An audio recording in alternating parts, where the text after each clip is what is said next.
Hey guys, welcome to the Wild Bits Show. I'm Upamanyu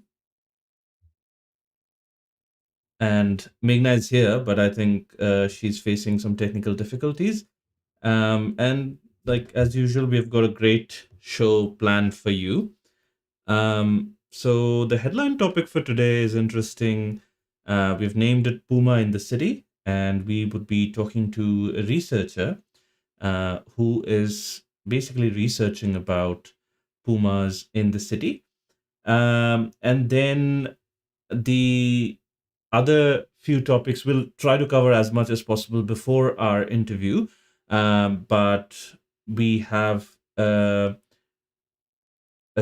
a very, I would say, a little bit frightening story of a human-bred hybrid fish that has integrated into a Philippines lake. And then another story that is very, I guess, close hits me very hard because there has been some AI altered images on birdwatching forums, which is putting research at risk. Um, and then again, this we cannot go a week without these stories from the US. America's retreat from wildlife protection and its border protection for these wild animals. Um, we have many more stories, but again, we'll see how we go with time. Meghna, what else do we have? Oh, yes. So we do have some other interesting stories. One about um, how proposed changes to the Endangered Species Act mean for wildlife, and in conjunction with that,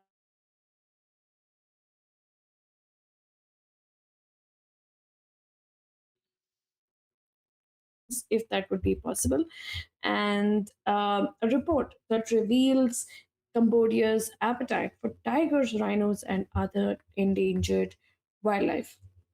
And if we have time, we'll be doing other stories and other short stories as well.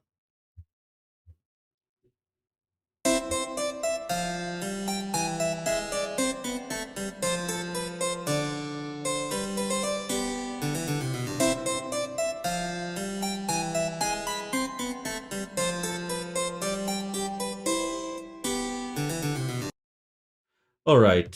I think Meghna is managing her technical situation and she'll be back soon. But let's start with this first story. And I think when we were sort of scripting this week's stories, this came up and it kind of was a little bit again, I'm not surprised by this, but it was a little bit thought provoking as well. Um, the story is about a human bred hybrid fish integrate into Philippines lake.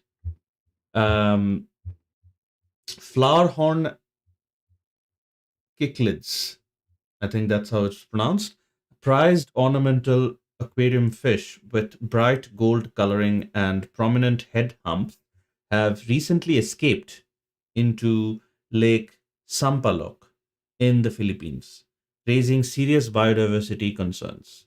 The human bred hybrids likely entered during a typhoon from breeding facilities. Research from Ateneo de Manila University shows they are integrating into the local aquaculture system alongside tilapia, surviving difficult water conditions. Some escaped flower horns are intentionally restocked into tilapia cages and sold back into the ornamental trade. Lake Sampaloc, already stressed by sewage runoff and plastic waste, provides ideal condition for fish. Flowerhorns thrive in its polluted waters, competing with native species for food and breeding grounds. The native anguin, once common, is now endangered. Concerns also exists about parasites transmissible to humans. Again, this is a very sort of age-old tale of things escaping. Apparently, I don't know how things escape into into the wild ecosystems, if it is meant for ornamental breeding and aquariums and things like that. I wanted to show a photograph of the fish. It looks kind of, I don't know. I don't know how I feel about it. But this is the fish. You can see the ornamental hump, and then, bright gold color. I don't know where this gold color is coming from. Maybe the marbling on its skin, but or maybe this is gold color. It's just filtered to be red or something like that. I don't know.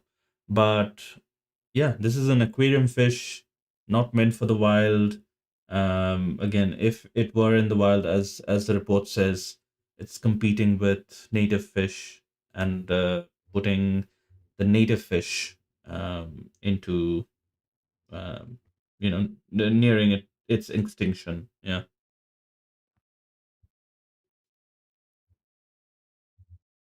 So yeah, and the discussion question, as is with all these sorts of topics, is should we blame aquaculture escapes or the people who perpetuate them?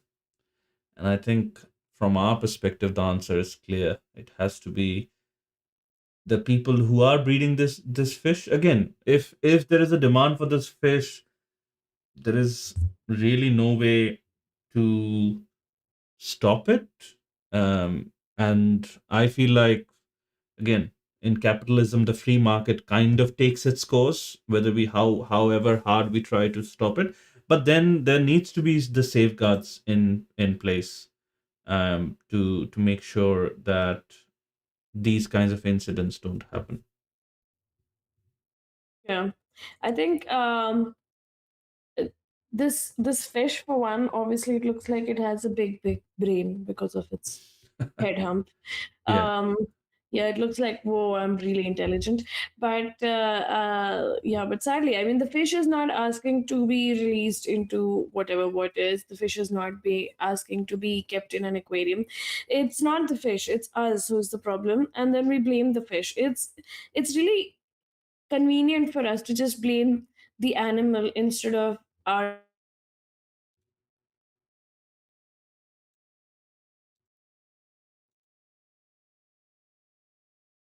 ways. We are the ones who are benefiting.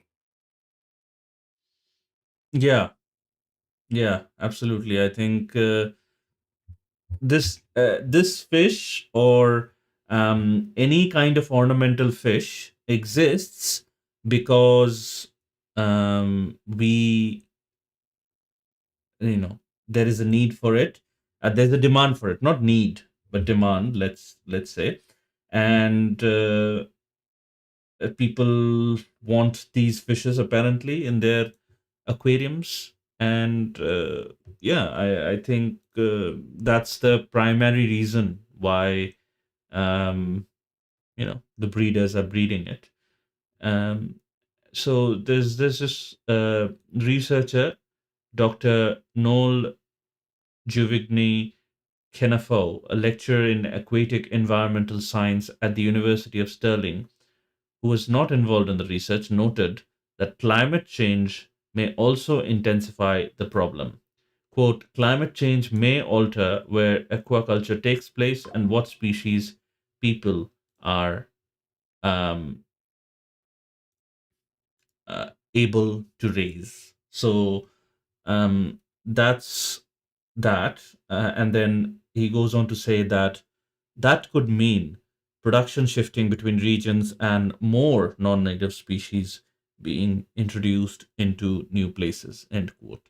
So I think that is also a risk, as the professor notes, as the lecturer notes, is that because there's a demand for this fish, they, even if there is um, even if the government manages to um, you know maybe put a ban, or I don't know, I guess, like, put the ban on a certain region, that okay, you have to get out of this region, then they will find another region, and that way they will um, be in a position to harm new ecosystems as well. So I think, again, these kinds of things always comes down to the whatever we say is to these breeders to be more careful, to the authorities to be more careful with the regulations that are around these breeding areas, and how connected or disconnected are these breeding areas from the the freshwater streams or the actual freshwater places where the native species basically live, and take those actions accordingly. um yeah, so I think that's about that. This is an ornamental fish. This is meant for aquariums. This is not meant for or this is not um suitable for native ecosystems, and I think it should be left at those aquariums. Yeah, I think I will do a quick topic by the time Meghna um, tries to figure out the technical side of things. Um, this is a story from National Geographic, and this is a short video about um, orca orcas hunting strategies in the in the wild. So this story says marine biologists witnessed orcas attacking a sunfish. Again, if you guys have never seen a sunfish, you'll soon be able to see this in this video. But they are, beautiful creatures. They're very weird looking creatures. Um, mola mola, they're also known as, and they kind of uh, float around at the surface. They're big kind of fish, and they're very docile fish. So, marine biologists witnessed orcas attacking a sunfish in Mexico's Gulf of California, with one whale holding the prey while another ramming it violently. Researchers believe that this behavior may be playful rather than purely predatory. The incident, documented by marine biologist Katie Iris and others, has been scientifically published in Frontiers of Ecology. Orcas are renowned for their intelligence and sophisticated hunting strategies, ranging from hunting great white sharks, to coordinated seal hunts. They even hunt blue whales. How dangerous are they? They are the wolf of the sea, as they're called. And but then no documented case of ever harming a human, though. Um, Sunfish, the planet's heaviest bony fish. Again, yeah, as I said, it's a big fish. It's a very heavy fish. Can exceed 1 ton and grow several meters long. Killer whale pods specifically target the sharp tail sunfish species, which has a prominent tail like rudder. Scientists theorize the orcas may be engaging in playful behavior, suggesting more complex motivations beyond feeding survival. Um,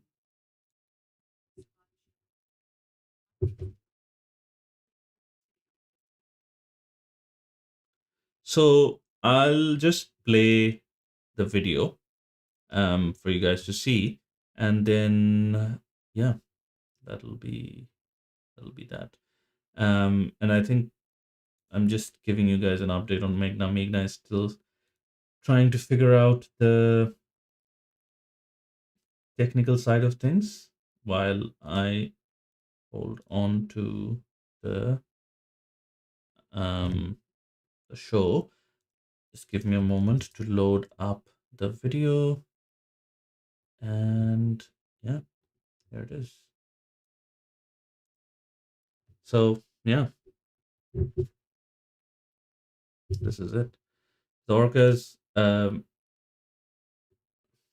as you can see, you know, it just blew the sunfish up into smithereens, basically. This is, oh, look at that. One orca is holding the sunfish by its tail, and the other is just smashing into um, the, the sunfish and just blowing it up into smithereens. Now, as the article said, this behavior is thought to be playful rather than like a hunting strategy. Uh, uh, Again, these whales or you know these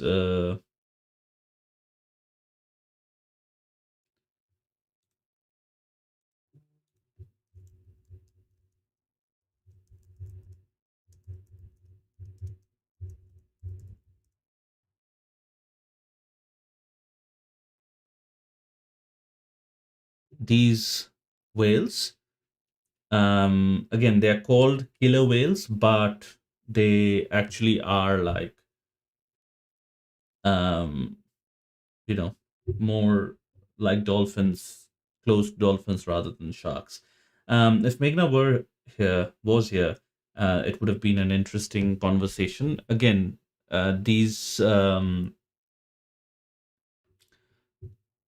killer whales, they are very intelligent creatures. They have a large brain, and this is one of those behaviors, I think, um, of a larger brained creature, I guess. Um, Humans do this with a lot of animals, you know. All animals are um, our plaything, and we tend to do this to other animals. Now, the orcas are doing the same thing. But anyway, I think that was very interesting, and there would have been an interesting conversation if Meghna was here, but she is trying to figure things out. Cool. The next topic we will talk about is I'll keep doing short topics, or maybe I can do another long one. Again, this is something that is very, uh, I guess, hits me very hard personally. I Because I am a bird photographer, amateur one at that, but I love bird photography, wildlife in general, but birds especially. Now, this is a report from The Guardian again, um, which says AI altered images on birdwatching forums, putting research at risk. And this goes on to say scientists warn that artificial intelligence is significantly undermining citizen science bird monitoring platforms used globally. Research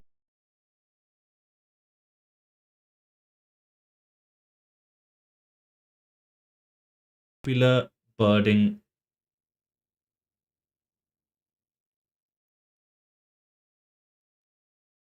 forums and databases like iNaturalist and Macaulay Library.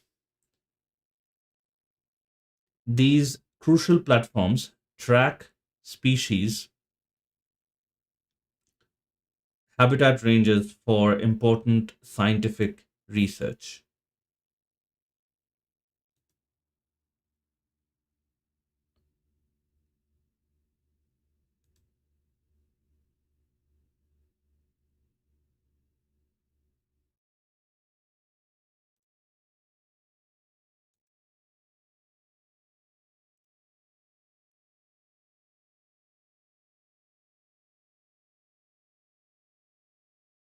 facing serious credibility threats as users easily create fake bird images or edit photographs using ChatGPT and Google Gemini.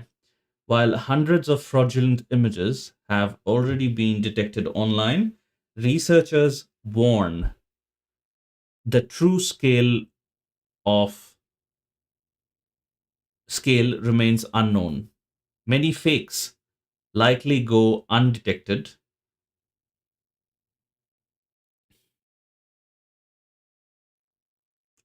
Enhanced images can introduce significant unintended changes, such as removing branches that obscure subjects. This contamination of public collected records threatens the integrity of valuable citizen science data relied upon by researchers worldwide.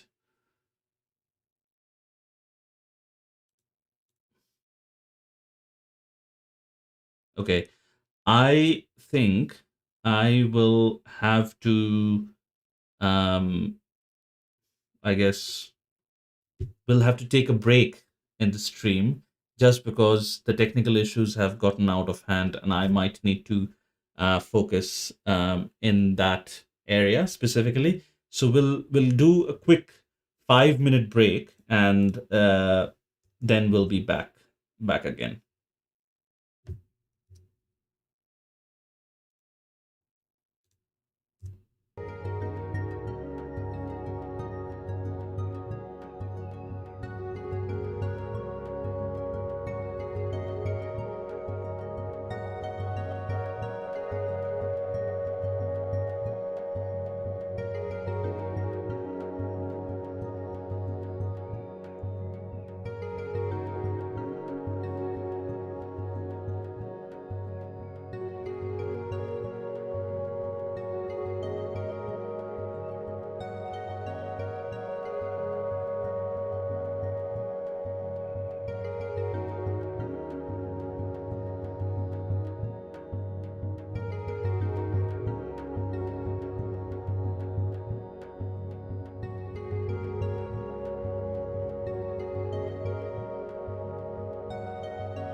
All right, let's try this one more time. We managed to figure out the technical things, and let's see how we go now. So obviously we were talking about the AI images on bird watching forums. I'll just reread this excerpt. from the article. So, AI altered images on birdwatching forums, putting research at risk. Scientists warn that artificial intelligence is significantly undermining citizen science bird monitoring platforms used globally. Researchers report a sharp increase in AI generated enhanced images on popular birding forums and databases like iNaturalist and Macaulay Library. These crucial platforms track species habitat ranges for important scientific research, facing serious credibility threats as users easily create fake bird images or edit photographs using ChatGPT and Google Gemini. While hundreds of fraudulent images have already been detected online, researchers warn these true scale remains unknown. Many fakes likely go undetected. Enhanced images can introduce significant unintended changes, such as removing branches that obscure subjects and contamination of public collected records, threatens the integrity of valuable citizen science data relied upon by researchers worldwide. Now, one could say that, what is the big deal about it? And the big deal is that this model has been hugely successful with bird research. When Cornell Lab launched its eBird online database, and this mod because people like me and many others, apparently we as a society, we like photographing birds, and this in turn helped sort of bird researchers or ornithologists as they're called immensely, because there was this wealth of data, just people just submitting to these databases, because you know I like photographing birds, tracking birds, and they want the data, so it was a win-win situation. Now with the advent of AI, and I'll show you one of the images that is on the article. I mean, a toucan would never be found in this environment. Toucan sighting in Siberia, this for an unassuming visitor, um, would they would say that, okay, this might be, or someone who's not very technically inclined, they would be, oh, this is like something amazing that they've got. And this is for those brownie points, right? You know Showing that, what a unique sighting or rare sighting that I've gotten.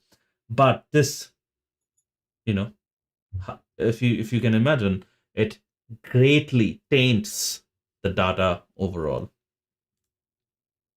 Yeah, I think that is also the problem with AI, not just with birds. I think with other wildlife, with everything in general. Like there are too many fake images out there. Like, and now they have like these softwares to try to find out what a deep fake is. And sadly, Hmm. with the birds, and I think in every platform, like every place, AI seems to be disrupting a lot of things. Like there are places where it is helping, but in general, I think what you said, I think generative AI should be banned. Like we don't need that. There are also studies showing that, since we've started using generative AI, we are not using our brain power as much, so as whatever we used to even use, which was already lesser because we were already technologically dependent, but it's even lesser now. Yeah, and the problem is, once that brain power or that usage goes away, it's not coming back. That's the problem with it. But I don't think Once you it can lose come it, back. sorry. I don't think it can come back. You remember that one experiment they show with a chimp or a orangutan, and they show these placards. There are like a lot of placards on the wall, and each little board has like a number on it, and they flip the board really quickly, and they show the numbers, and then the numbers disappear, and then they ask the chimp to kind of identify the numbers, and within a couple of seconds it can still identify which number was what. Like that's its memory, and that was probably what our memory was. But now if that same thing is shown to us, we are not capable of that kind of memory because we have devices to depend upon, we have technology to depend upon, so we're getting dumber with technology. Mm. And AI, because we are asking AI to write all kinds of emails and essays and things like that. I don't know, and that is the only thing the AI seems to be doing right now. Generate a bunch of images, write these essays or proses, and emails and replies and things like that. And the things that AI would be actually helpful for, um, the Silicon Valley is not able to crack it, and that's why this is very problematic. Now, here there's a caveat of um, this being an authentic and a very important citizen science experiment that has been successfully conducted over the past, you know, uh, 10 plus years. Which And experiment? sorry, Which experiment? the eBird experiment, or Oh, the, okay. The you evil. know, the bird database and cataloging experiment. Mhm. And with these AI forum posts, it's not only spreading misinformation, but it's harming real research. Now, I come back to my point, is that people asking what is the big deal if a few AI images get posted. That means the data is getting tainted, and we have multiple times said on the show that how research is the main uh, you know catalyst that leads to policies and conservation and proper plans of to mitigate some problems or some issues, that the risks that a particular species is facing. Now, if that data, which is primarily, a lot of the data is collected from this citizen science project and similar citizen science projects, if that gets tainted, then the repercussions, it might not seem that it is a big deal, but actually it can compound into becoming a very big deal. But the irony of the situation is that probably AI would be required to flag down AI images. Mm, Like yeah. there has to be some way that AI would only tell us that, oh yeah, this is an AI image. um and and I mean, like, as wildlife people, we would be able to tell with birds like what is true and what is not. But then if it comes to like a person's image, especially some celebrity, I don't think I would know, because I'm not interested and I don't know much about the person to know if that's true or not. But with birds we can tell, and it would be similar with someone else, where with birds and wildlife, they can't tell but they can tell with something else. But things are really really going out of hand. And because of the massive scale of AI generation, people are trying to like keep like original photos and original videos, like, and keep that as storage so that they have like evidence and proof that something is AI generated. Yeah, yeah. And the thing is, the AI generations, again, the copyright and all those things is a different issue altogether. But yeah, I think even AI based editing is can be dubious. You don't like, even if you're using AI to remove like a branch or something like that, that can be very dubious as well, because you don't know, uh, you don't know what was behind the branch. The AI certainly doesn't know what was behind the branch. It will just try to imagine and hallucinate some details and fill it in. So yeah, it very soon goes into this very risky, uh down a very risky path. Mm. True, true. I know. I mean, AI is like, I think Oops's bane. Like what is the Dark Knight's bane? Like in Batman, it's almost like that. Like Oops hates AI to the core, Mm. and I am not a big fan of it either, especially with the environmental concerns that it has. And I think generative AI is just AI slop. It is true. Like we can do much better. We were doing really well even without it. Like we honestly didn't need it. Yeah, I don't think we needed it. I don't think we needed it. It's basically the billionaires and the rich decided that this is something great to put money into, and people will use it. And I sincerely hope that that bubble bursts as as soon or as fast as the dot-com bubble burst. And yeah, hopefully the free market takes its course, and I'd be happy in this case for the free market to take its course and dictate the outcome. But But I honestly feel like with technology and anything new that comes, it comes to stay. I don't think I've seen anything like it gets redundant, yes, the older ones, but there's always new technology that comes in and it stays. Like I I don't mean, know. it will stay, but not in the form that it is now, because AI is contingent on, you know, the concept of AI is different, as in the underpinning of an AI, generative AI at least, chatbot, is that you keep feeding it data and you build these bigger and bigger models, which basically consumes greater and greater compute power.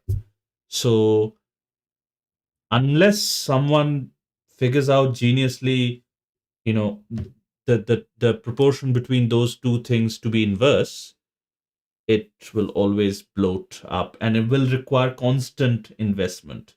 And that is what happened. It's the same thing that happened in the dot-com bubble, in the late noughts and early 2000s. People, this internet was a huge big thing, and every one of the investors thought that this is going to be the next big thing, and they put way more money than the bubble could sustain. And that bubble burst and led to the market crash of 2008. 2007, already the bubble had burst, but the market took some time to um, get there. And so internet is still here, but not in the form that the billionaires of those times imagined it would be in. So AI will be here. Its genie is out of the bottle, but it will be in a much simpler form, mostly locally hosted models.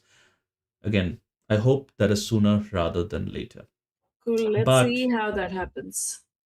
let's see how it goes. It'll all happen hopefully within the lifetime.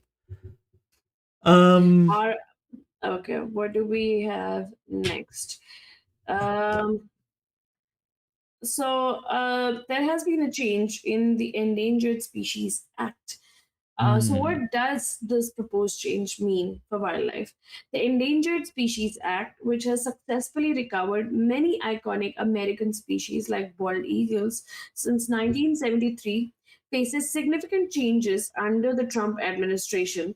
The administration proposes four regulatory modifications that would prioritize economic considerations in species protection decisions. The Endangered Species Committee recently overruled marine wildlife protections in the Gulf of America, potentially enabling offshore drilling. The ESA prohibits taking and exporting endangered species and requires federal agencies to consult wildlife services before authorizing activities that jeopardize species or habitats, creating lengthy permitting procedures for development projects. Since its inception, the Act has expanded from protecting nearly 100 species to over 1,000 animal species and 760 plant species, with approximately 300 additional animals and 150 plants classified as threatened. And I think this is the problem. I think everywhere we hear something from the US, it's especially concerning wildlife. Like other things, obviously, are also really concerning. But with wildlife, it's become one after another blow. It's just like mm, let's drill here, let's deforest that area, let's change this. I think we had like one positive update because there was so much what do you say clashing and so much fight. for keeping the system, what was that called, the marine system, that Hmm. checked, yeah, that checked Mm-hmm. the oceans and everything. Then they decided they would keep it, but otherwise they were going to dismantle it. And then they're doing this with the Endangered Species Act. Now the Endangered Species Act is like protection. It's supposed to protect the animals, and they're going to make regulatory modifications, which means that it is going to be really bad for the animals. Like, so they're weakening the act. Yeah. And they're obviously doing this because, once they have weakened the act, then they can say, oh, these animals don't need to be protected anymore. So we can, deforest this land, or we can drill into this ocean. That is exactly what they want to do. Yeah. I think this administration particularly is a fan of all the drilling and all the exploitation of nature. I don't think this administration believes in all the climate change talks and things like that. Again, may believe in it, some people, but as a whole, I don't think they believe in it. Again, America has been template for a lot of things for the rest of the world to follow and copy. Partially because they have been an economic superpower since the Second World War, and a general a superpower since the Second World War, and more and more they are slowly dismantling the image, both both in financial and economic terms. Again, that is not the primary subjects of our show, but definitely in the environmental terms, they have been dismantling that image of a thought leader, or you know lead by example kind of a image. I don't think they even want to. And the sad part is that, okay, I understand, okay, Trump is a billionaire, Trump is an industrialist, Trump is a businessman, but you are a president as well, and you have a country to run, and you have to care about the environment as well. And the thing with most of these politicians who don't care about the environment is that they have one foot in the grave. Like, they probably have like maybe 10 years or a couple of more years to live, and they still don't care about the future generations that are going to live on that same land. Like, you have kids, your kids will have kids. Don't you care about them? Like, how can you only care about drilling and deforesting? And it's not the first time Trump's done this. So before Biden came in, like, Trump had made a lot of ESA revisions in 2019 and 20, and the Biden administration had reversed them back, and now Mm. it's re-reversing those changes. So I mean, it's almost like, how could you restore that, the environment back to whatever it was like when I had already signed that we need to get rid of these kind of plants and animals. And this is a very tricky and I think controversial way, like, because if you amend an act, then you just, you have that authority at that level that you can amend something right at the top and then just say that, oh, it's not part of the act, so why do I need to protect? And then you're the one actually rewriting it. And I think we've spoken about this. Like, they call themselves the God Squad, like the ones who are Mm. actually working on ripping apart the environment. I'll share some photographs. Again, this being a Nat Geo article has some great photographs. Look at this. This is a bald eagle, one of the first species that was protected by the Endangered Species Act when the legislation was passed in 1973. This juvenile perches on the beach in Alaska's Katami National Park. This is an image from 2023. Uh, Next, we have mother grizzly and her cubs stop traffic on Denali's Park Road in 2015. Grizzlies are listed as threatened under the ESA. Now, this next image, a biologist releases a vulnerable lesser prairie chicken back into the wild after fitting it with radio collar and leg bands in 2015. This species was delisted earlier this year. It is a vulnerable species, but delisted from the Endangered Species Act. Um, Here we see some manatees swarm below researchers in Bruce Spring State Park, Florida. Manatees were among the first animals to be protected by the ESA. And then we also have the iconic Florida panther, or, pumas, as um, I think they are the same thing, but I might be wrong. An endangered Florida panther creeps through the fence at Corkscrew Swamp Sanctuary in Florida, emerging from nearby ranchland in 2020. So again, these images, and look at this image. So this is what the administration is probably trying to build. You know, how these cul-de-sacs, how sad are these cul-de-sacs, Meghna? It is really sad to just see all of that and to know that they would prefer that over just like, actually having these pristine areas where you can just go and be in nature and appreciate it and have that recharge back. Like I think we've done this a couple of times, like me and Oops have covered this, how you really need to connect with nature.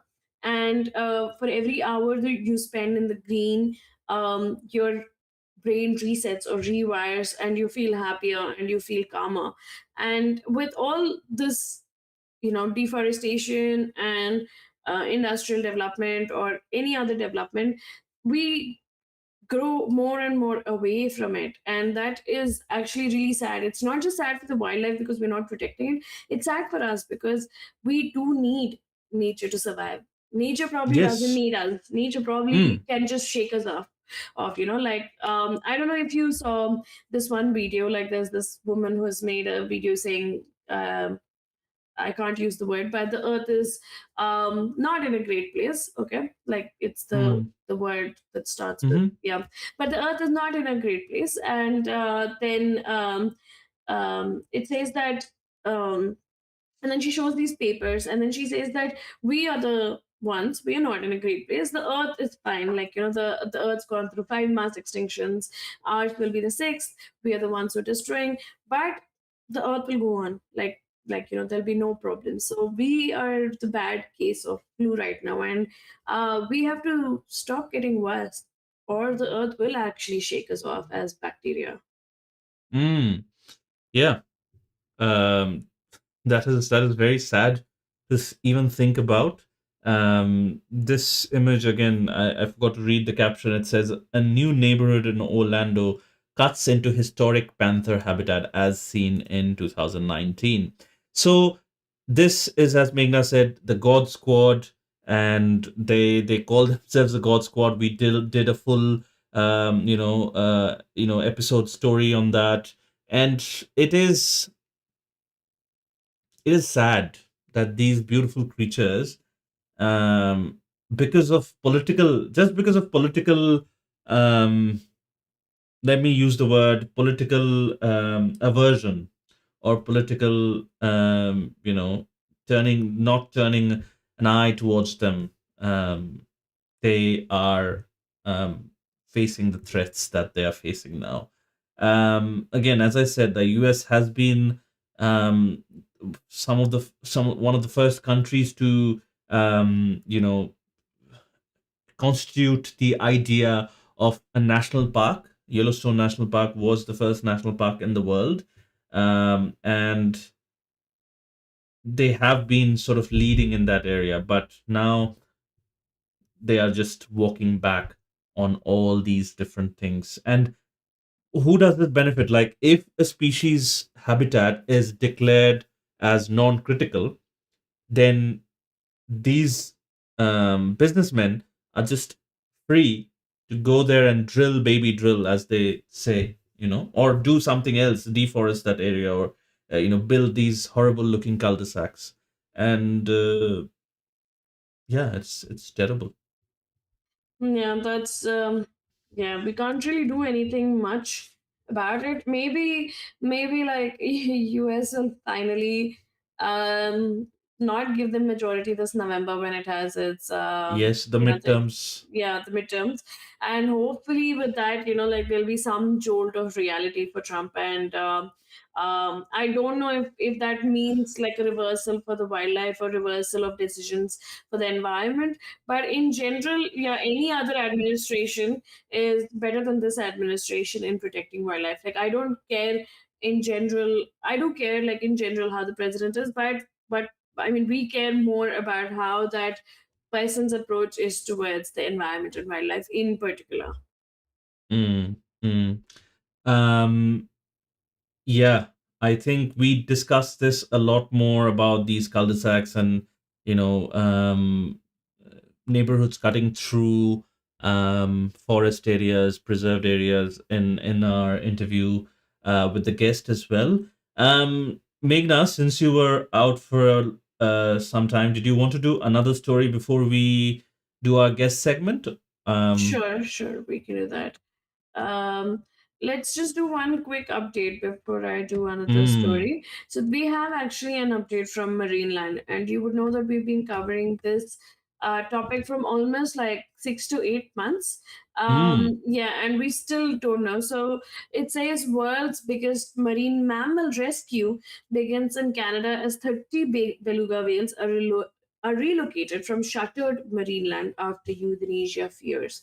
Canada is executing one of the largest marine mammal rescue operations, relocating 30 beluga whales from closed Marineland, Canada, in Niagara Falls, Ontario.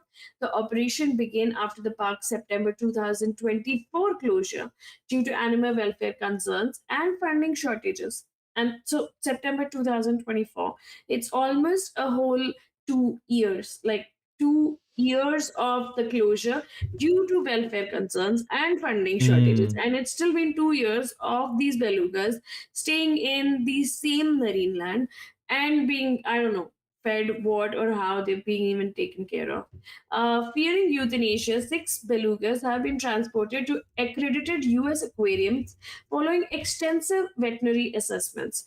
Remaining whales will be relocated over several weeks. The rescue became necessary when Marineland's donations depleted, and the facility requested government assistance in October 2025. So even the government assistance has been coming in from October 2025. And Marineland has had no donation, nothing. So marine mammal specialist veterinarians and caretakers oversee each stage before transport. Whales undergo health examinations, are secured in specialized support slings, and placed in custom built cold water containers before being trucked to Toronto Pearson International Airport for flights to permanent homes.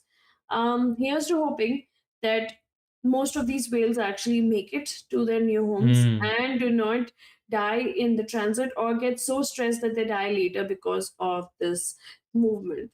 It would have been nicer if these whales could actually be relocated into the ocean sanctuary that they were building in Nova Scotia, but for whatever reasons, it's probably not ready or the whales can't be shifted there.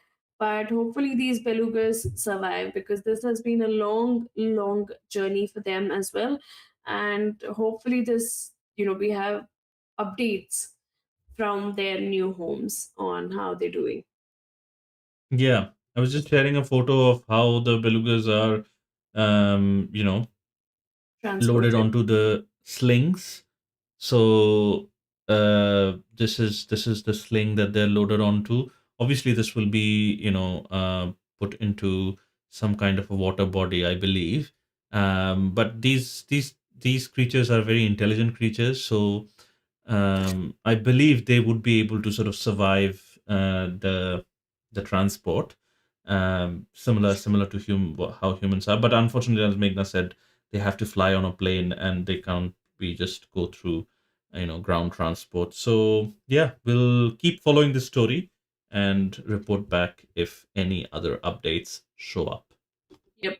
And because they're intelligent, I can they get distressed just as much as we get distressed. Mm. But okay, we will keep you updated.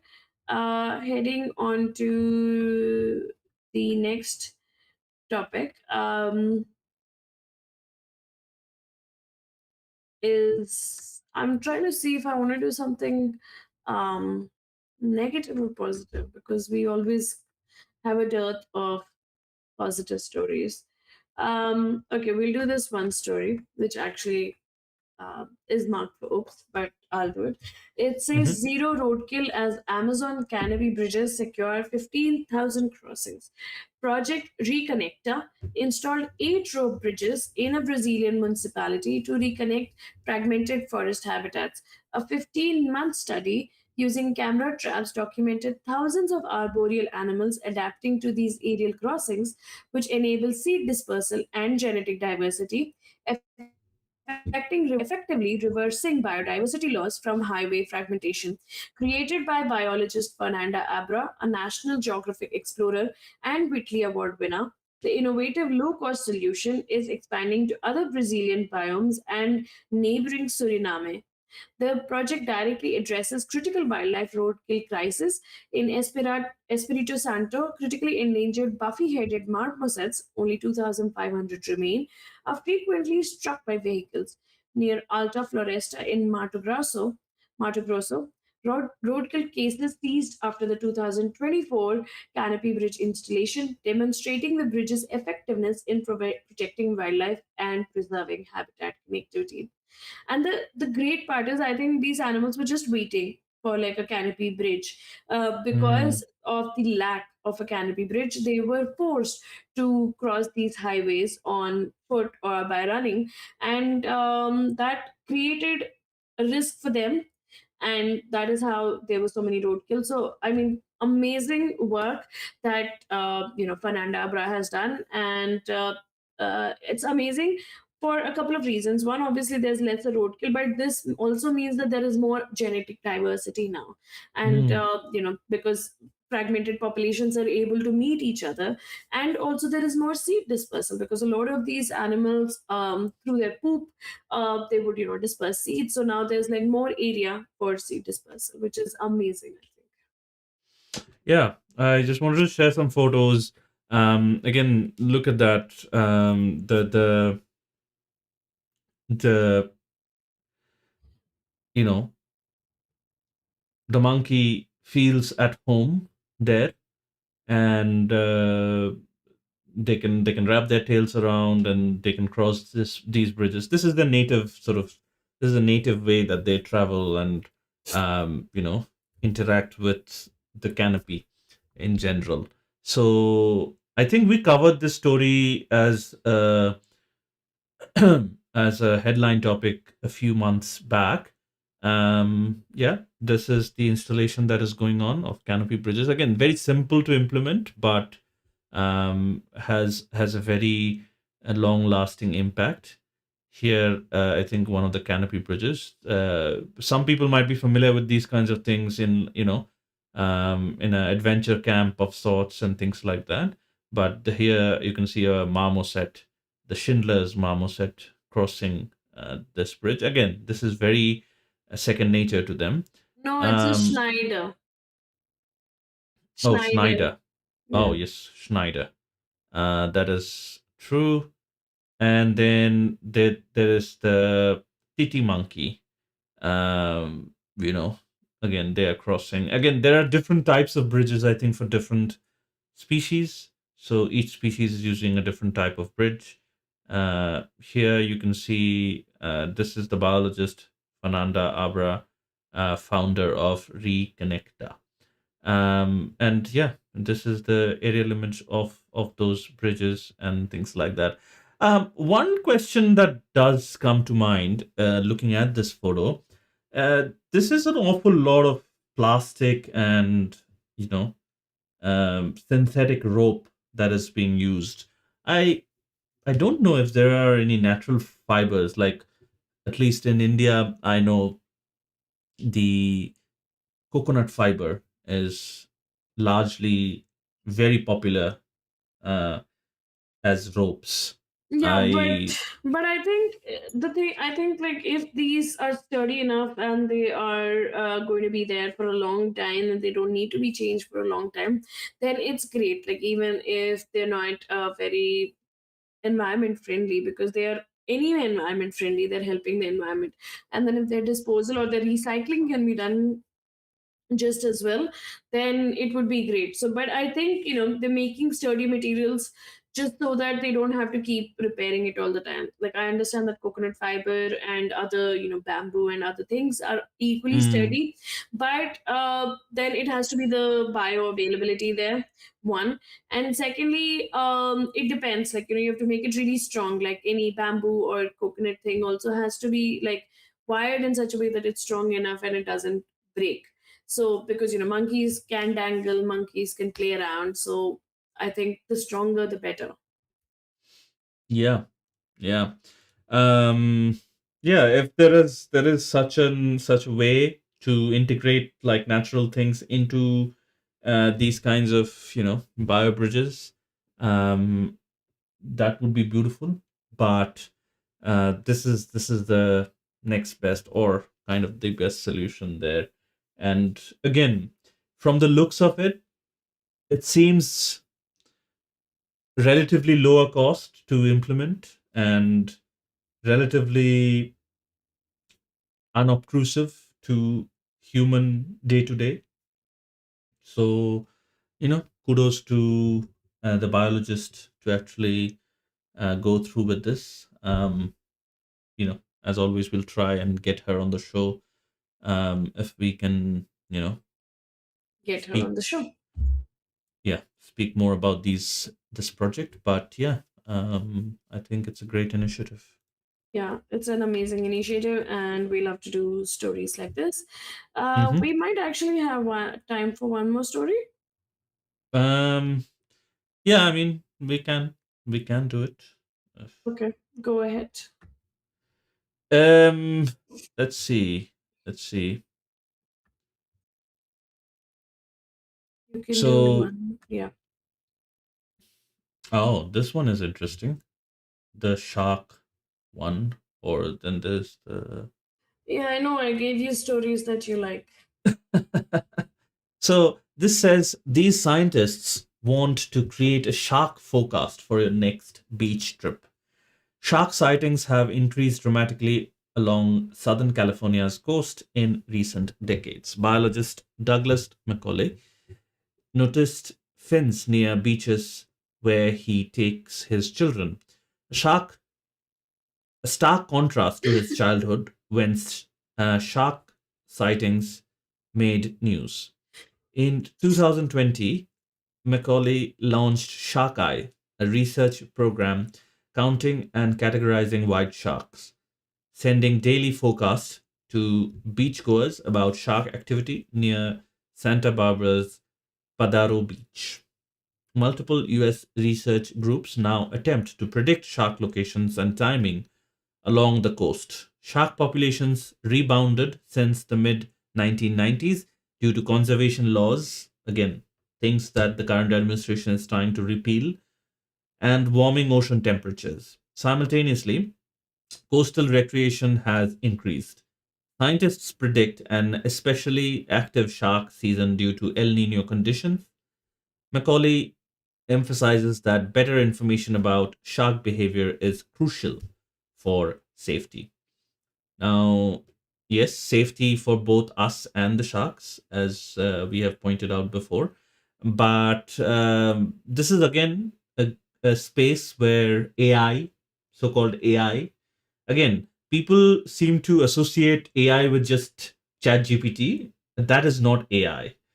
uh, there can be different kinds of AIs and very purpose built AIs as well. This is one of those areas where a purpose built AI, and I believe this Shark Eye, whatever the project Shark Eye, Macaulay's, that would be using some kind of AI imaging and AI sort of photographing to actually, you know, make these predictions. So this Or is maybe something. say satellite data. It could be satellite data as well.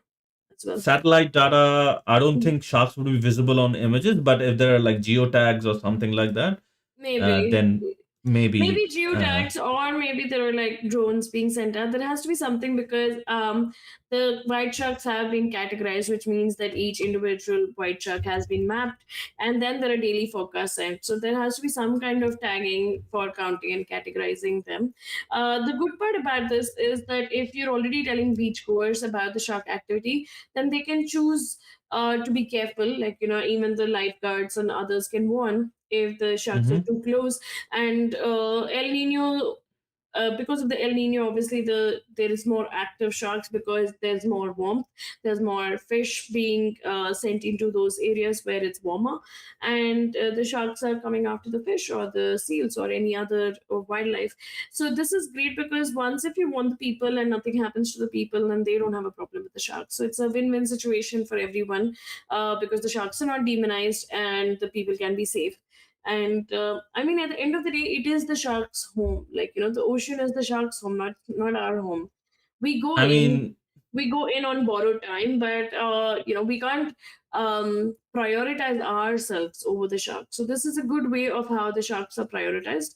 And we're told that, okay, today is not a good time to probably go into the water, but maybe tomorrow, when there are no sharks around, please go into the water. yeah, yeah. So I think that is the hope, at least, that people will listen to that.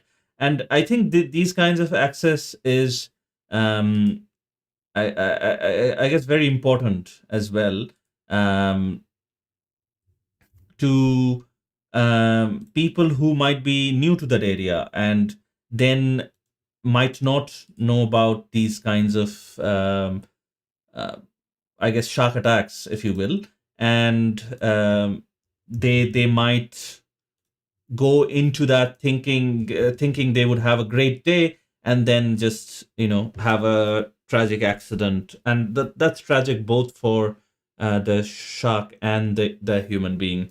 So I'm just sharing my screen. This is the kind of SMS you might get if you're subscribed to this shark eye thing. 5 small sharks and 1 large shark sighted at Padaro. Shark Eye survey completed today, 23rd of June, 3:30 p.m. Water temperature is 65 Fahrenheit. Please recall that many sharks cannot be detected using aerial surveys. We must continue to be observant and assume sharks are always present. Again, a beautiful way to frame that. I just also went to Shark Eye's website, and it seems it is AI, and they're flying drones to actually categorize these sharks. This is a great white with a 99% confidence that the drone imaging has detected. And I think this is great. I think a lot of other places like Australia, which has a very high density of great whites, um, are doing similar things as well. So yeah, hopefully they keep doing this good work, and you know, AI again is very useful here.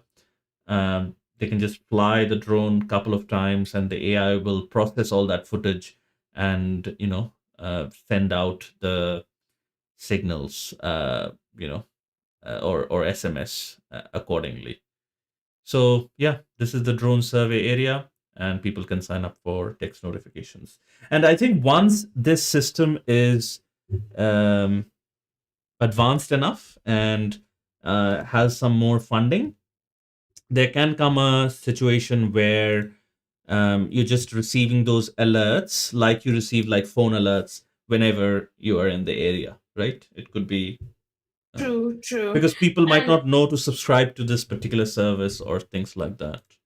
I don't know. true, maybe. Yeah, because I think for all these beach areas where there are probable shark attacks, and we have to understand the sharks only, mostly, like, there are hardly any accounts of shark attacks underwater when you're diving, and that is primarily because they can see you underwater, and they can Mm, feel your pulses, and they know that you're not something that's their food. But when you're on the surface, you look like their food, you look like a seal. And that is why primarily all the attacks happen when you're surfing or you're swimming. And these kind of efforts are great because it bridges that gap where humans are scared of sharks, and there is this activity and this notification, but at the same time there's also a disclaimer that you have to still be careful. So I like the disclaimer. I think we'll try to see if we can get the founder on our show and talk Mm, about that this. would be Yeah. that would be a good thing. Cool. I think that's a great story. Before we move on to our guest, again, this was an interview that was recorded just because we had to match the timings with the guest. So, Yes. this particular recording was with Chinmay Sonawane, a PhD candidate at Stanford University. His research addresses how conservation and human development can go hand in hand. He studies the ecological interactions that enable animals to benefit human health, economy, and equity, particularly in low income regions. This work has taken him across 4 continents over the past 7 years, championing nature based solutions to development challenges. He collaborates closely with local communities and it's committed to mentoring researchers, explorers, and emerging leaders from underrepresented parts of the world. Let's welcome Chinmay Sonawane.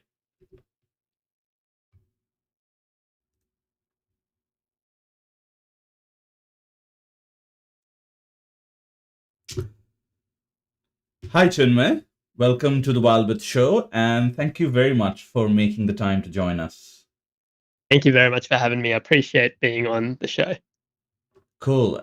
So to begin our conversations, generally when we have a researcher on, um, is that we ask how how life and in generally it has led to their current research interest. What has that journey been for you, Chinmay? Mhm. Yeah, so I was born in India and I grew Mm-hmm. up in Australia, and so both of those places have been a huge influence in terms of directing me to nature. Mm-hmm. I've also been really fortunate to have had family, friends, and mentors who have also supported those interests. Um, Growing up in India, especially, I think of course, you hear about the phenomenal biodiversity there, but it's also important to keep in mind that it's not just, you know, you don't have to be in a forest to be able to interact with that. It's very much in your face culturally as well. So I think that's what inspired my interest in the natural world. And then as you grow up, you start to learn about the kinds of development issues that many people are facing. And so especially in college, I was trying to find a way to marry the interests that I have in the natural world with the societal challenges that we're facing. And I landed on this idea that we can look at how animals affect the ecosystem, which I think we'll talk a little bit more about today. And we can also look at how those impacts on the ecosystem can benefit us in terms of our health and in terms of our economy. Mm.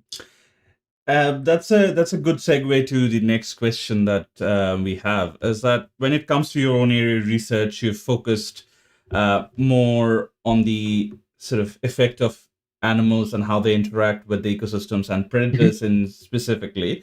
Um, we, as sort of the general public, we try to generalize it or pin it down to certain interactions that we or bad encounters that we have had, but it's more subtle and nuanced than we would like to think, isn't it?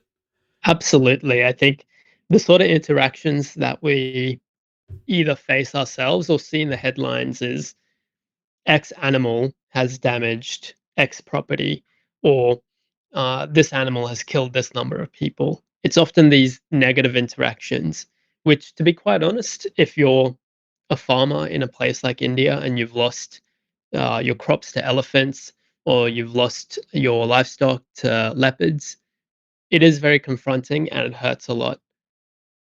The other aspect of all of this is that animals can provide positive impacts on Mm. our lives as well. And in the back of our minds, we talk about this a lot. We say that the environment is important for our health, but it's really hard to understand what those interactions actually look like. And so part of my research tries to clarify what those precise interactions are. Mm. That's awesome. And also, talking about the paper that you recently wrote, generally, so you said that you've tracked sort of wolves in India and hyenas in Ethiopia. What sort of drew you to studying suburban pumas in California? Mhm. So I actually live maybe a 5-10 minute drive away from that preserve. Mm, The preserve is managed by the university that I'm at.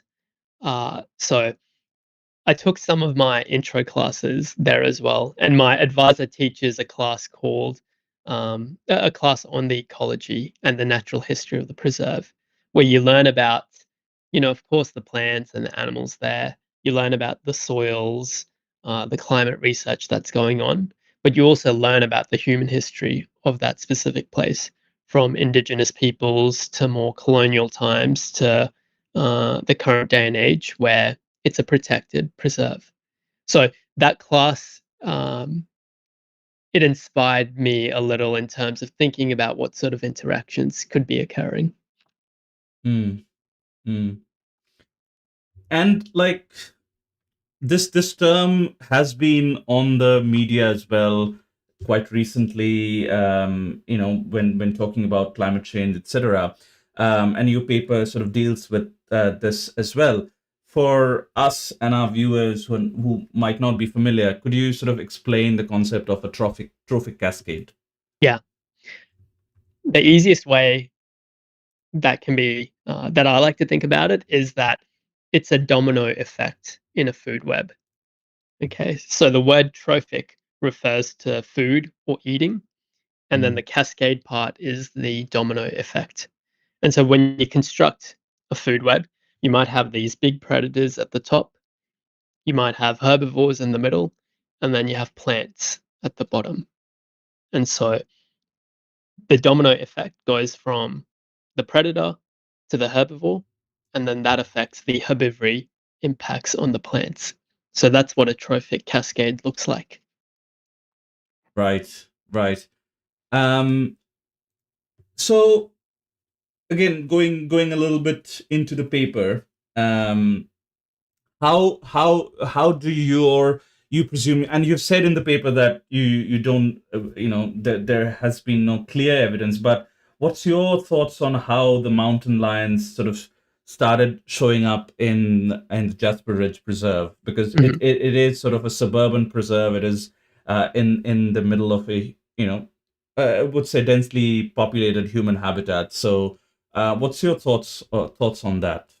Yeah, I'm sure you and the listeners have heard about trophic cascades in places like Yellowstone, for example, which are faraway places, generally speaking, in terms of people and cities.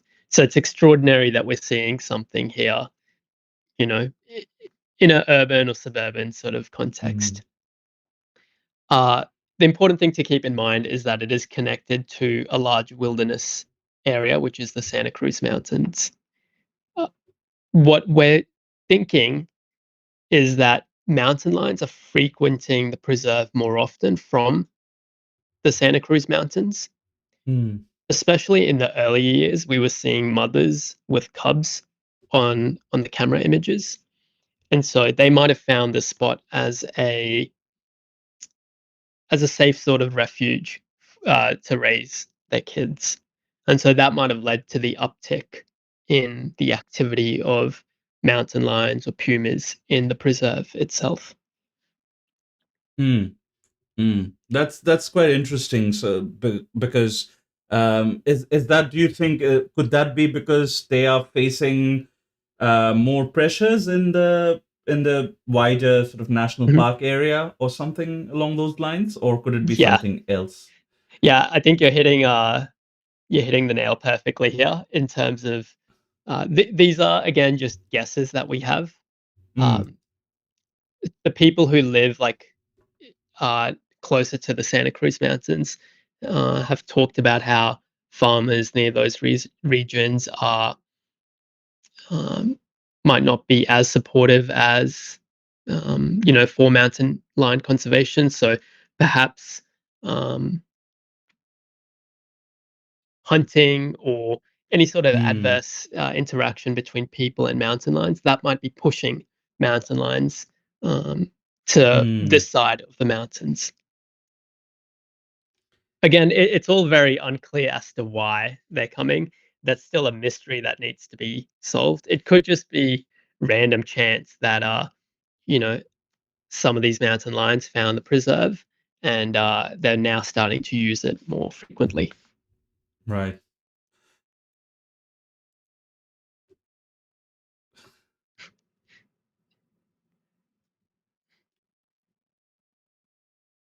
Yeah.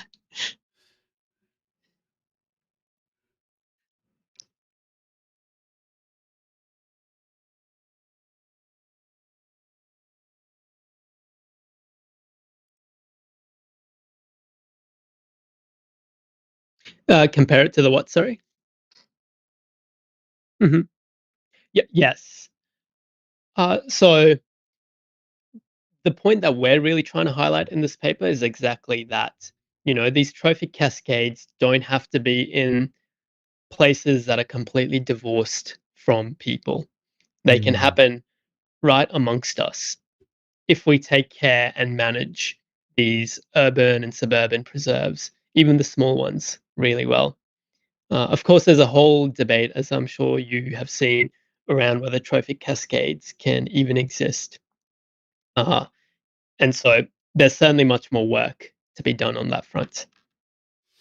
And you touched on this in the paper as well, but um, apex predators have a major impact in shaping ecosystems, oftentimes positively. But the sort of the public discourse, as you said, farmers, ranchers, and people like that often have a negative, you know, outlook towards predators, which shapes the popular media to inform the wider, maybe urban populace as well.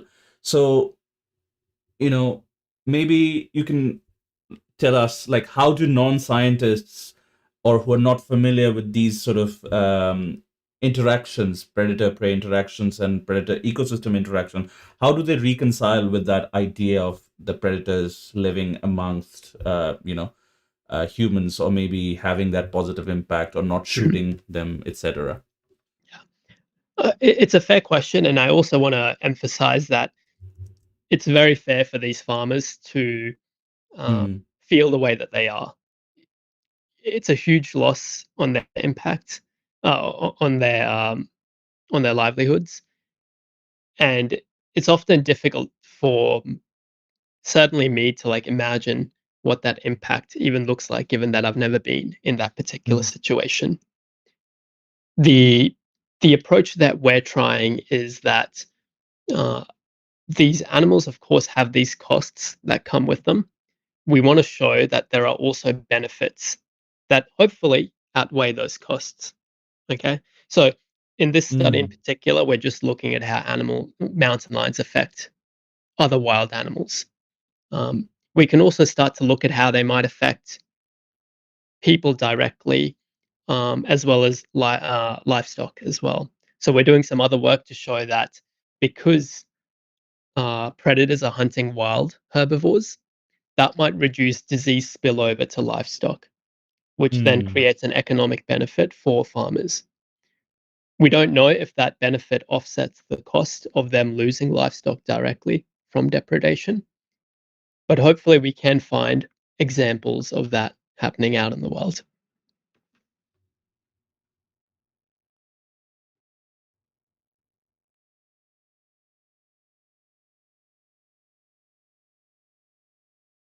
Yeah, usually, yeah, there are compensation schemes, um, and it's great that they exist, but we also have to make sure that they're accessible as well. I remember the first time I did field research, I was working with wolf researchers in India, and a farmer showed us all of the goat carcasses that had been just absolutely demolished because of these wolves.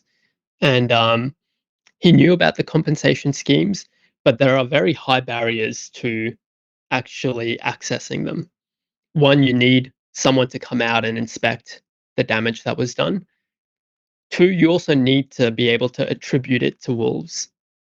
Okay, so how do you show that evidence? How do you know that uh, something else hasn't killed these goats? So there are very high bars that these farmers have to clear to access that level of compensation. So on the coexistence side of things, we need to maybe rethink of how exactly we can make it more accessible for them. Mhm. Um, so one of the things that I think the media picked up on quite quickly in the Yellowstone case, at least, is that how the reintroduction of wolves there had changed the river flows or increased the river flows and things like that, which again is a contentious topic in the scientific community, as I understand it. In your paper, you sort of mentioned sort of the woody plant density. Jumping over 64-fold in 17 years. How confident are you that it could be Puma driven? Mhm. So we're confident uh, in the assertion that woody plant density has increased substantially. Uh, we measured the woody plant density at 3 time points: 2006, 2015, and 2023. So Hmm. again, they're very sparse time points, and there might be fluctuations, and we just happen to capture the fluctuation where it's Mm. increasing. Uh, but it is a very huge jump, so we feel confident about that. As to whether it can be attributed to the fact that we have more puma activity, which then leads to less deer activity, which Mm. reduces herbivory on these plants, that's still tentative. It seems like the most plausible or simplest explanation, but there are, of course, other factors that can drive increases in plant density, which might be what we call abiotic. So driven by Mm. things like rainfall. It could be driven by fire. It can be driven by soil nutrients. So we still need to do more research to hopefully cancel out those hypotheses.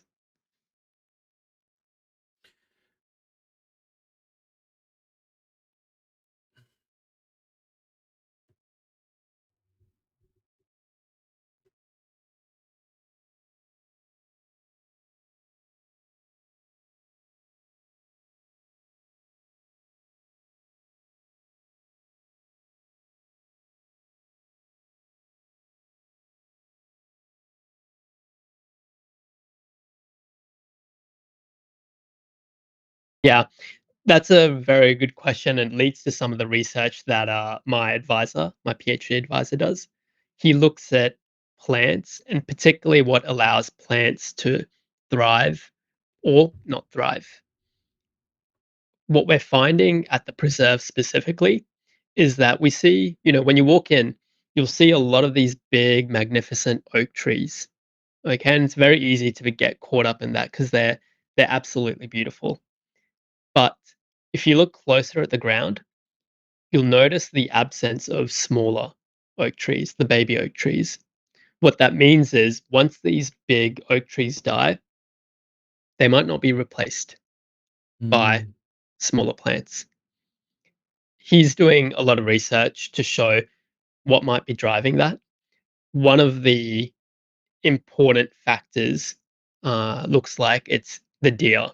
When there's a lot more deer activity, they're going to be eating a lot more of those baby plants, and that inhibits the proliferation of more oaks. What that means is if you don't have these woody plants around, the ecosystem itself could change. It could go from a oak savanna or an oak woodland into a grassland if it continues to be grass dominated. Mountain lions come into this because they can scare away deer or they can reduce the number of deer, which then benefits the plants. Right. It's yeah. Again, it's very interesting to think about that. And you sort of call this the ecology of fear. Could Mhm. you sort of explain that to us? Yes. So if we take a step back, we talked a little bit about trophic cascades and Mm, how, say wolves might be affecting elk or mountain lions might be affecting deer. There's two ways that these predators can affect their prey. One is mm, through direct consumption, and therefore you reduce the number of herbivores, which reduces herbivory on the plant itself. Another way is through this ecology of fear.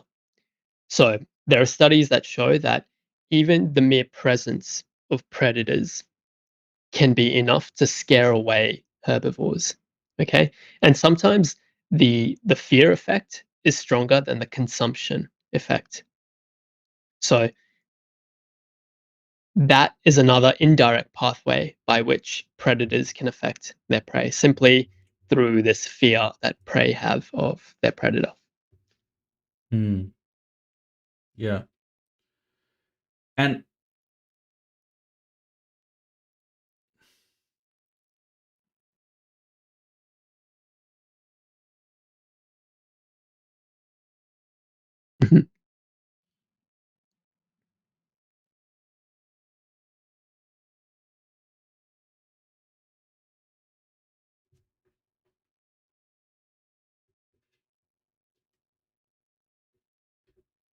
Yeah, we haven't thought too much about the other animals. So, we've talked a lot about pumas, deer, and woody plants. That's one example of a cascade, a trophic cascade. The other trophic cascade that we're seeing is what we call a mesopredator cascade. So, pumas are also scaring away smaller predators like coyotes and like bobcats. Okay. Now, given that mm, these medium-sized predators are being scared away, their competitors, which are grey foxes, even smaller predators, mm, they feel more comfortable now to come out into the environment or at least the preserve. They're of course still scared of the pumas, but they're even more scared of coyotes and bobcats who are more agile and might be more likely to kill them. So we see much more grey fox activity. And grey foxes eat a lot of rabbits, a lot of brush rabbits. So brush rabbit activity has been affected as a result of how foxes are changing their behaviors. mm. And I think people like Elizabeth Hadley has commented on sort of humans being the ultimate predator, and Jasper Ridge being in a suburban environment. Is there any impact on the pumas from us? Do we like? Is there any? Do we impose our ecology of fear on them, or is that not very clear at this moment? Yeah, it's there's also a lot of interesting studies that are coming out of national parks, so places Mm, where there aren't people necessarily living there, but they use it to for recreation. Some right. of those studies are showing that a lot of these predators, they're actually not scared of people at all. And sometimes they might follow these people when they're hiking around, not to necessarily, attack them, but perhaps out of curiosity or coincidence. In built areas, urban, suburban areas, it's quite the opposite, especially in California with the growing urbanization into more wild spaces. We're substantially reducing puma habitat. Mm, That's one consideration. The other consideration is that there's also direct mortality on pumas through road infrastructure. Uh, those, the habitat destruction and the road mortality are probably two of the biggest threats to puma conservation here in the state. Mm, mm.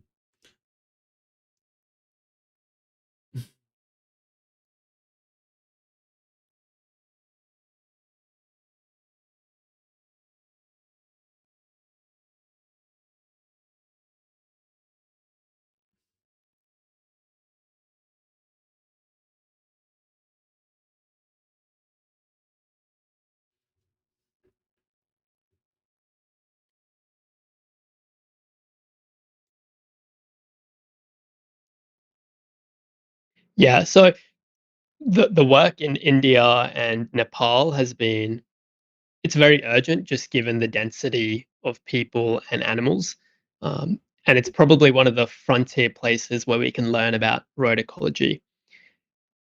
California is we're starting to just implement things like wildlife crossings across highways.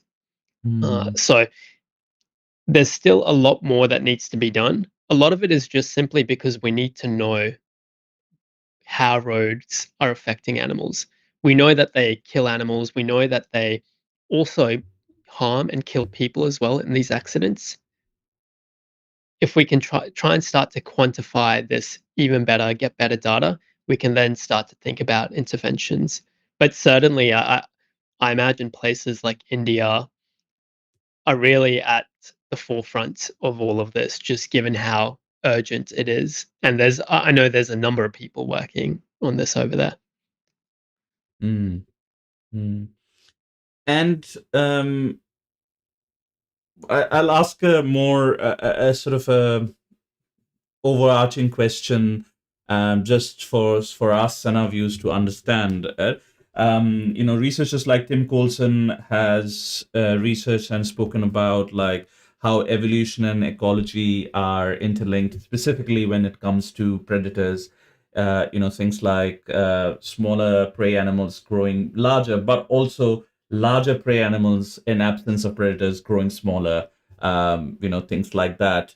Again, this is something that is the role of predators, um, and how antagonized they are in the popular media is always very difficult to reconcile for the general public. Again, from your viewpoint, from a researcher's viewpoint, could you sort of help us, I guess, yeah, reconcile that and the importance of predators in like ecosystems? Yeah. Predators are seen as what we call keystone species Mm, because there's often fewer of those individuals, but the impact of any one individual is immense relative to, say, other species in a different part of the food web.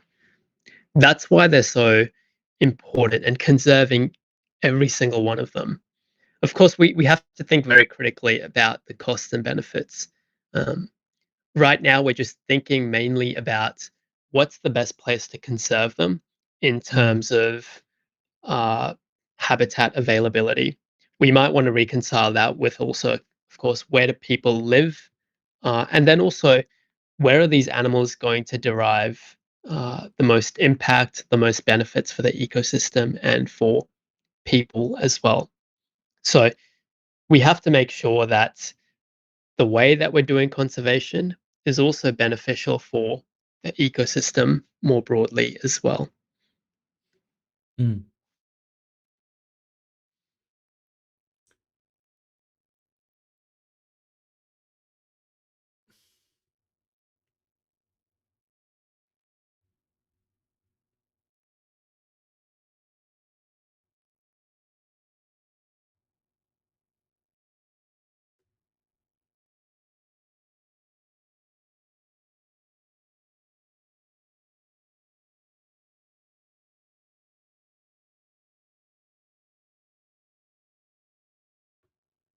Yeah, so I think about this sometimes in the context of India. Grasslands in India were seen as these like wastelands that are Mm, useless, both for people and for wildlife.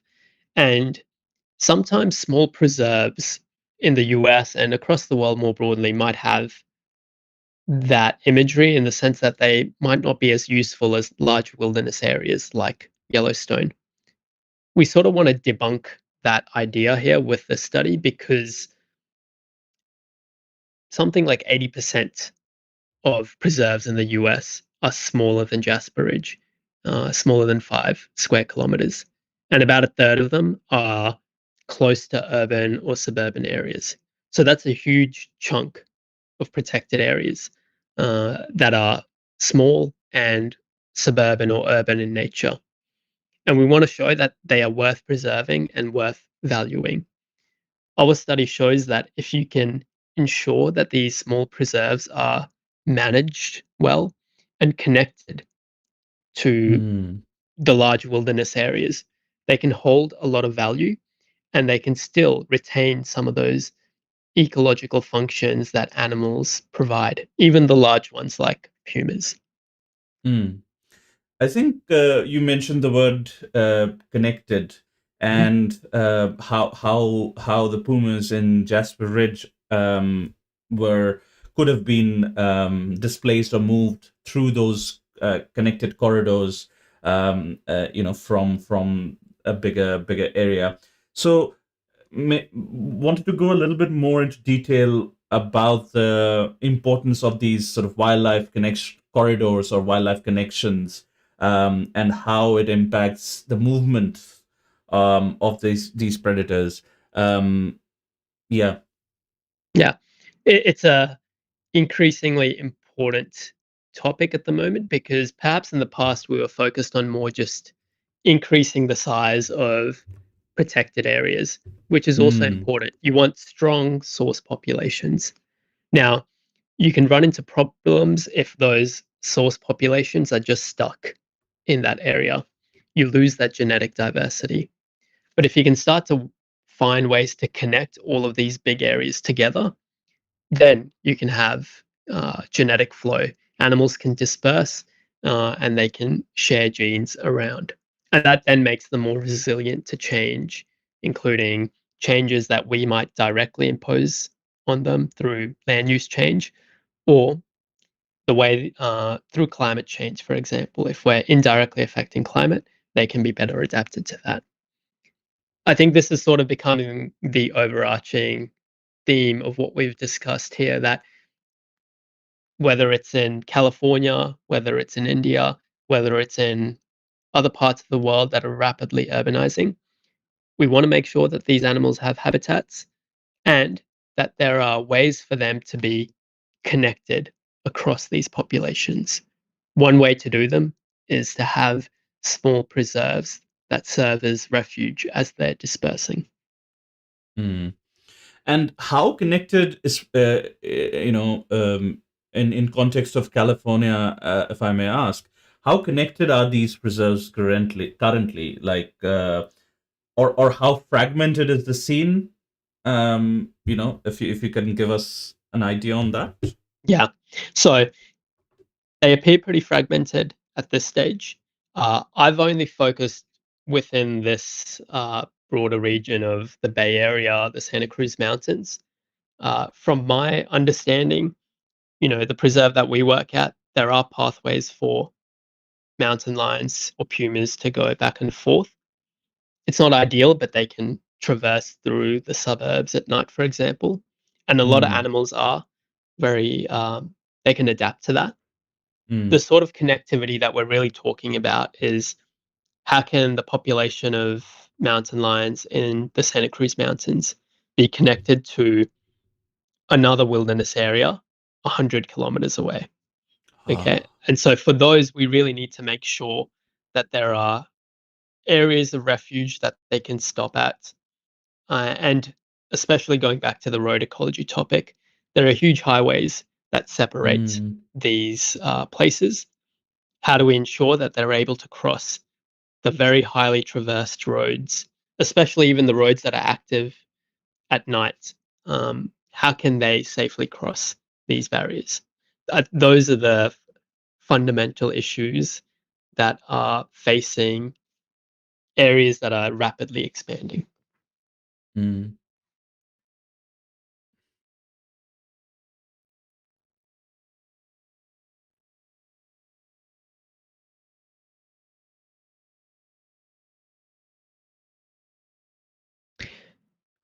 I'm not sure in terms of how far they disperse once they need to find a home range, but these home ranges can be huge, from 20 square kilometers to hundreds of square kilometers.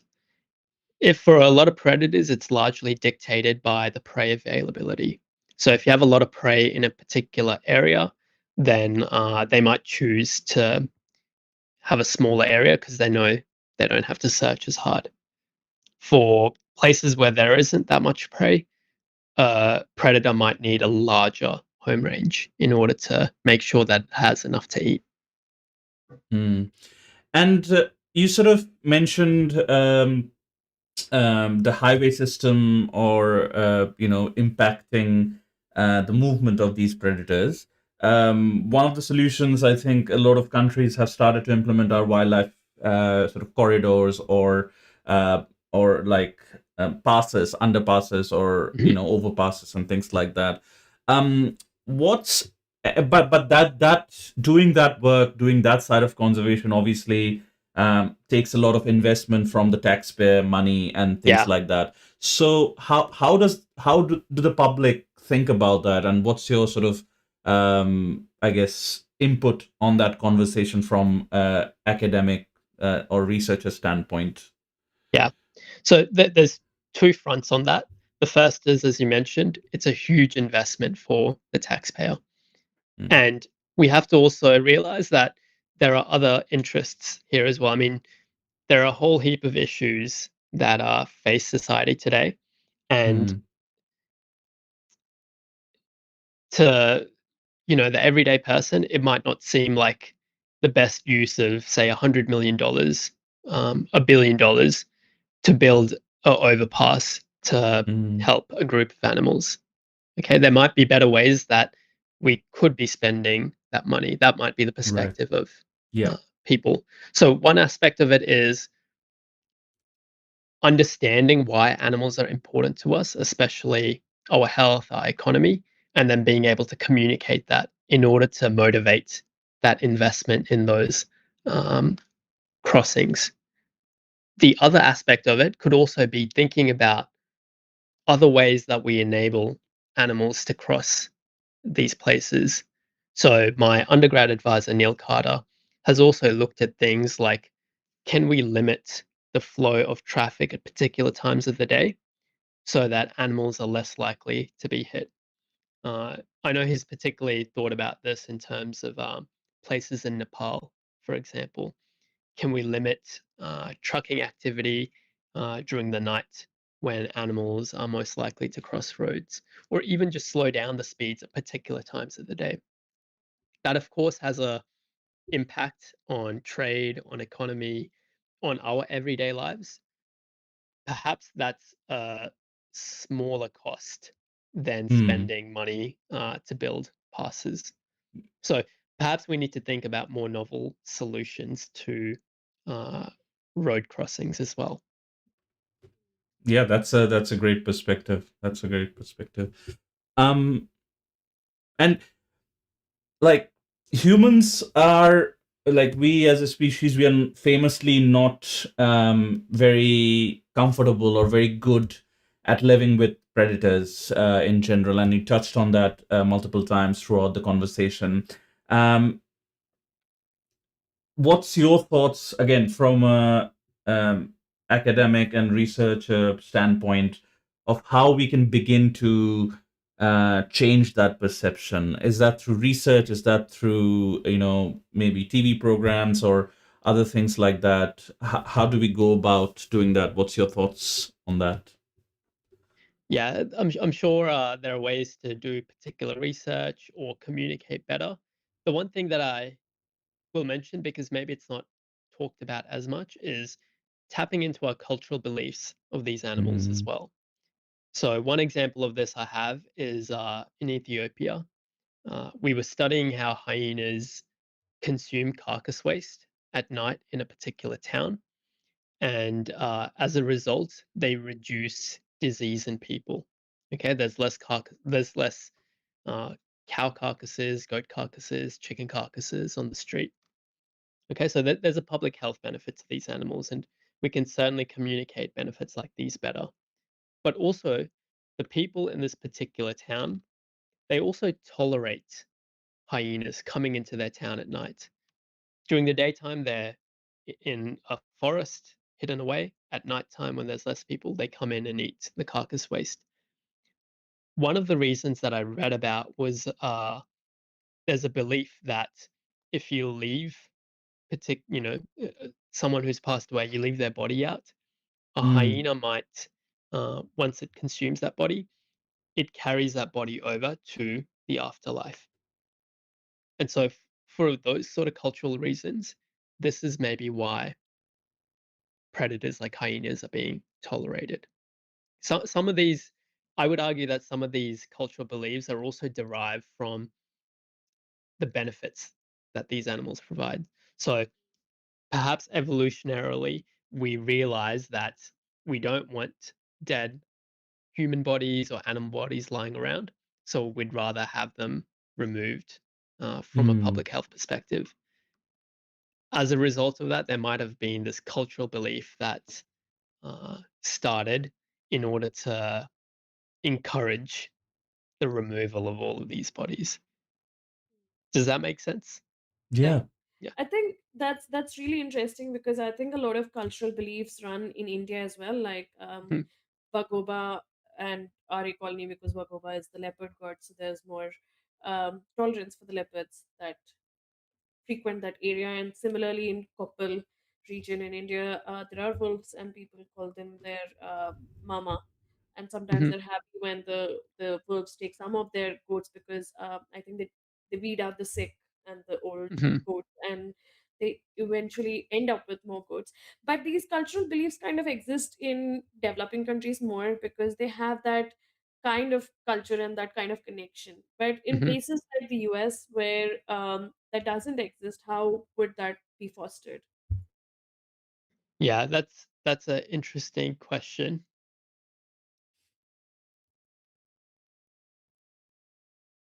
Yeah, I'm not sure if we can tap into those sorts of cultural beliefs here.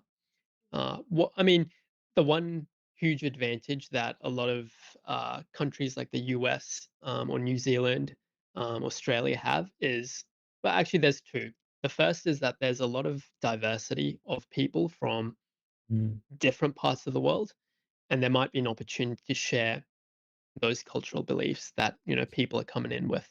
Of course, it doesn't mean that they'll necessarily be adopted by the broader public, but that could be a starting point. The second opportunity is that there's often many indigenous peoples that also live in these uh, countries like the US, Australia. And so there are also fundamental cultural beliefs there that could also be tapped into, could be taught in school. I know in Australia we learnt a little bit about this, but a stronger integration of understanding these cultural beliefs, even if we don't necessarily follow or practice them, a simple understanding could be helpful to revive that pro nature mindset. Mm. Um, One of the things I think needs some attention as well. Um, we talked about how these predators can impact farmers and their livestock and their livelihoods, but you touched on uh, people just casually for recreational purposes moving into these or traversing through these preserves or wider national parks. Um, there could be a serious negative interaction that could happen with these predators. What would be your, again, your thoughts on how or what should the educational or the, I guess, the reading side of things look like for everyday people in, sharing these Mhm. spaces with the predators? Yeah. The takeaway message that I hope everyday people can go away with is that ultimately these places are shared. Okay. It Mm. shouldn't be the case that we're taking over and we're purely using it to hike around with no animals, nor should it be the case that they should be completely sealed off for the public to not use them. Okay.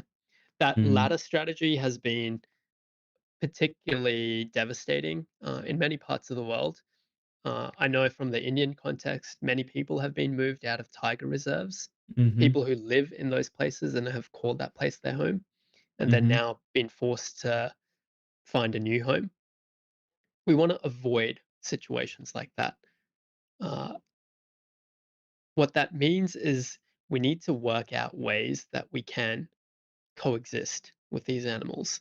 So, how can we ensure that, say, you have some sort of pasture or you have some sort of rangeland? How can we ensure that livestock can be moved around and grazed on while also having wildlife? We're doing some, I'm working with an NGO called Claws Conservancy in Botswana, and they're reviving this traditional practice of herding. It sounds simple, but a lot of herding these days in parts of the world are just involve, letting your cattle out in the morning and hoping that they mm, come back at night. What they're trying to do is what the people there did pre-colonial times, which meant you are with your cattle herd and you walk them around strategically to different parts of the habitat in different parts of the year. Okay. This, when you have people with cattle, it actually deters lions from attacking the cattle.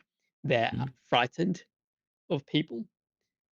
The second benefit is that given the huge loss of wildlife and herbivores we've had for a number of reasons across, the past few decades and centuries, cattle can potentially provide the same ecological functions as buffalo or as zebra when they're eating the grass. So, of course, they're removing vegetation, but they're also putting back nutrients through their poop.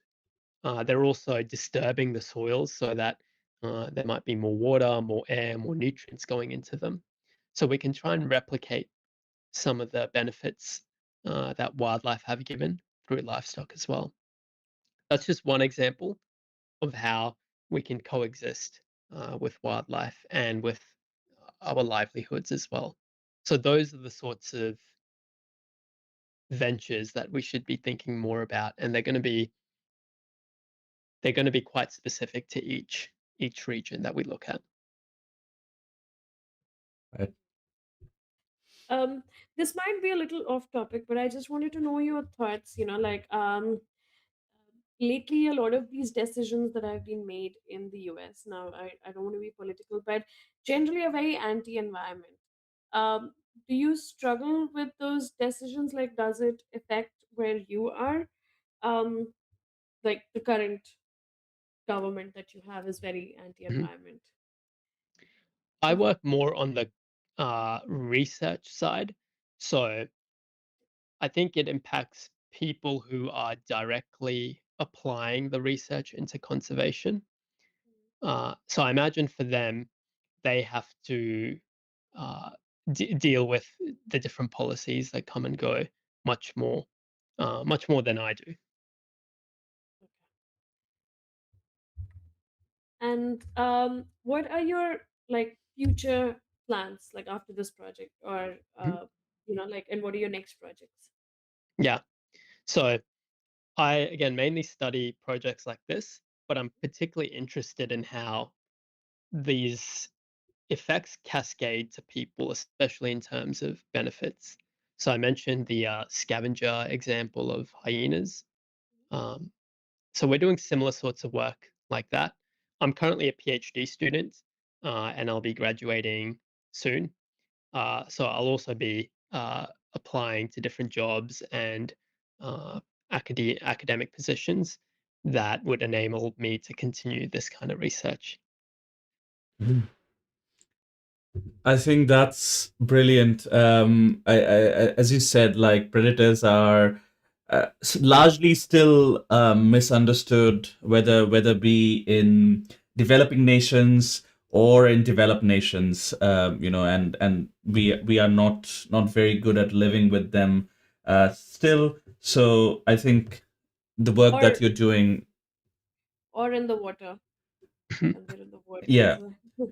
Um, we are not very good at living with them. I think the work that you're doing is brilliant in terms of like showing those, I guess, interlinks between, and how we can sort of take, I guess, derive the positives from the situation. What would be your, I guess, parting message for our listeners in thinking about, I guess, the area of research that you specifically deal with? Yeah.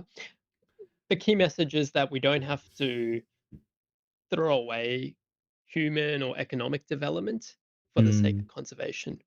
Both of those can go hand in hand and not just coexist, but really benefit each other. And I think that's really where the future of research and then application is going. Trying to find these situations where we can use conservation to also benefit people. brilliant. Thank you so much, Chinmay, for taking the time to join us in this conversation. It has been a pleasure speaking with you, and we have learned so much. Yes, Thank you absolutely. so much for your questions as well. I feel like I've learned so much more through your really insightful questions. So thank you for having me. Thank Thank you so you. Thank much. you. Bye.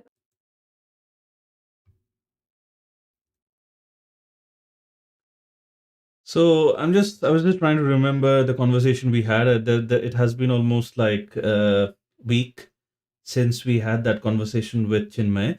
But I think there were some good points around how the preserving these predators and concepts of trophic cascades is not only beneficial to the farmers which who have like direct interactions with these predators, but it can also be economically beneficial towards the general society. And I think that that is one of the future projects Chinmay will be focusing on, if I remember correctly. Yes, yes. He did talk about trophic cascades and he talked about the ecology of fear and obviously about how it's great when animals and especially predators can get back to their environments, even if it is in a suburban landscape or it is close to the city life. Um, and it's a great way because it brings the ecosystem into a different kind of balance than what it was in earlier. Yeah. So I think the persistent, I guess, messaging here, and I think it was very thematic. We didn't choose to do this, but it was very thematic with us discussing the ESA Yeah, repealings and things like that, I and was sort thinking. of the urban cul-de-sac, the photographs that we shared.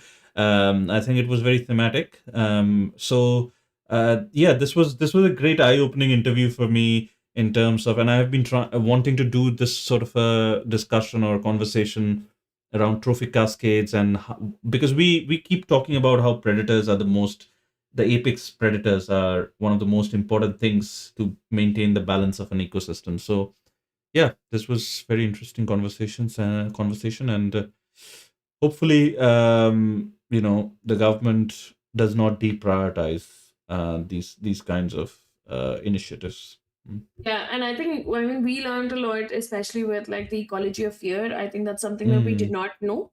That Mhm. if a predator comes in, it activates other predators to kind of disperse, and then the Mhm. smaller predators under them can get active again, or like Mhm. other predators can get active. So it that was like really really interesting because I don't think Oops or me, both of us, we Mm. didn't know this. We didn't know that No, was a we possibility. simply had no idea. Yeah, because but we do obviously know that if there is a predator that comes into a zone where there were earlier smaller predators or other predators, and an apex predator comes into that zone, it does change the ecosystem. This we were aware of. We just didn't know what changes that meant.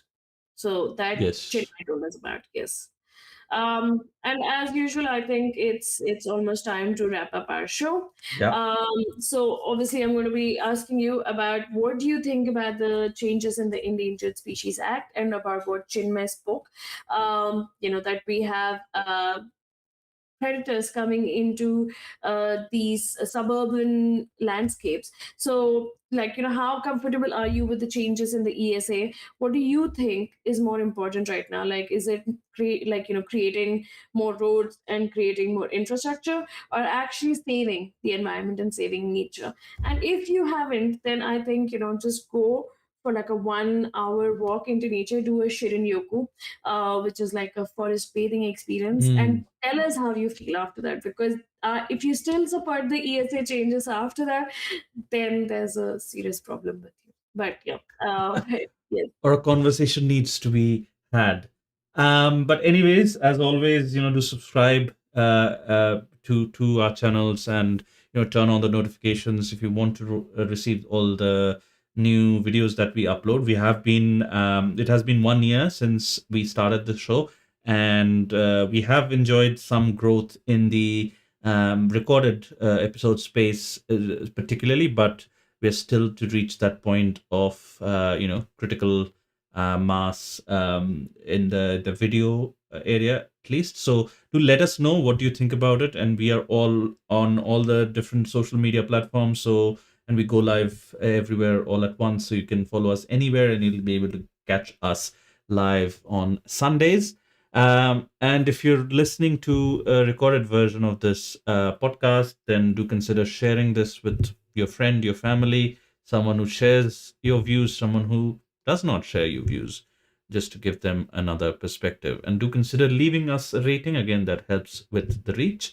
But other than that, that's it for today, and we'll see you next Sunday. Same time, same channel. Have a good one, guys. Bye bye.